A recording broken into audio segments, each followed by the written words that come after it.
Good afternoon Radhe Radhe বন্ধুরা, আমরা এসে গেছি রাধারানীর সংসারে। তোমাদের গোপাল সোনাকে দর্শন করো, রায়কিশোরীকে দর্শন করো, নবদ্বীপের গৌর বিষ্ণুপ্রিয়া দেবী ঠাকুরানীকে দর্শন করো, পুরীধামে জগন্নাথ দেব, বলভদ্র, সুভদ্রা দেবী ঠাকুরানী আর সুদর্শন চক্র, আর বৃন্দাবনে রাধা রমনলালকে দর্শন করো, রাধারানীকে দর্শন করো। এবার আমরা বৈকুণ্ঠে লক্ষ্মীনারায়ণকে দর্শন করব। আর এখন দামোদর মাস, দামোদরকে দর্শন করব, দামোদর ভগবানকে।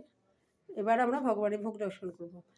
আজকে বাড়িতে গেস্ট আসছে, আমার ভাসুরের ছেলে ব্যাঙ্গালোর থেকে আসছে, তাই আজকে একটু বিশেষ আয়োজন ভগবানের প্রসাদে।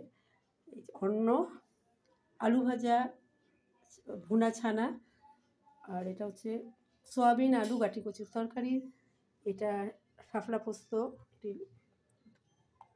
এটা হচ্ছে পনির আলুর তরকারি, আলুর দম আর কি, আর এটা হচ্ছে তেঁতুল ডাল, টমেটো উচ্ছে দিয়ে ডাল, রায়তা, মিষ্টি, পেঁপে সেদ্ধ।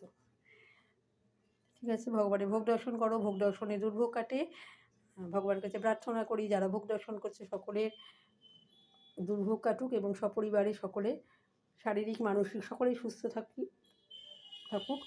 আর আমাদের সকলকে ভগবান যেন ভক্তিময় জীবনযাপন করতে পারি। রাধে রাধে। ঠিক আছে বন্ধুরা, রাখছি, আবার দেখাবে নেক্সট ভিডিওতে।